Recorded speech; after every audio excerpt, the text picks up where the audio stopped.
Could happen. Now here's a great story for you. A trip through the Lewis and Clark Caverns is literally a trip through history. It is also a trip requiring safety features to make sure no one gets hurt exploring Montana's first state park. This week, Fish and Wildlife, we continue our look at renovation work going on while the park is closed.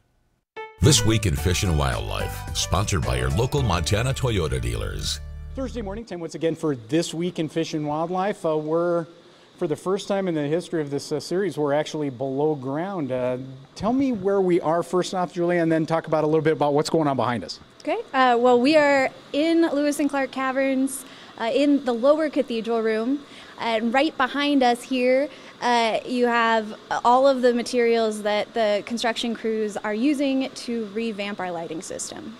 Yeah, we've been talking about that. You've been showing us as we've worked our way through here some of that. I don't think a lot of people understand some of the challenges of what we're doing here. You have very old lighting that's been in place. You're bringing in new lighting, but that doesn't just happen. It's not like you can walk up and plug it in like you light your Christmas tree. It's a little harder than that. Stuff isn't light either. I mean, we're talking about some pretty heavy cabling in places.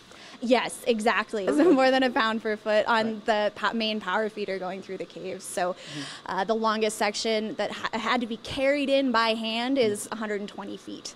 Yeah, that's just crazy. We're also doing some hand railing work in here too. That I don't imagine is going to be an easy deal either, trying to get the old hand railing out and bringing the new in. No, and the work crews have been working very hard, particularly with that old handrail going out. Imagine very, very rusty pipes, lead paint all across. So every time they make a cut, they're having to make sure that they're not sending all of those particles up onto the cave formations. So it's been a lot of finagling to refine their methods to get that. I think maybe the only advantage we have of doing the work where we are in January is the temperature. Yeah, it's 48 degrees Fahrenheit year-round, so it feels nice and warm when you come into the caverns on a cold winter day. All right, just kind of give me a look ahead. We're going to have you step into the future a little bit. All the lighting's done, all hand railing's done. We open up in May. What are the visitors going to see when they come through the caverns? They're going to see a lot more than they did before. With lights along all of the handrails, it's going to be illuminating not just their footing, but also formations that people wouldn't have had a chance to see with the old lighting system. They're also going to have a new perspective on the cave itself. What does this mean for Lewis and Clark Caverns? Because you're doing high energy efficiency, it's much better for the formation. That's got to be a nice feeling too. This is the right thing for Lewis and Clark Caverns. Absolutely. The lights are much cooler, so they're not giving off the heat that dries out formations.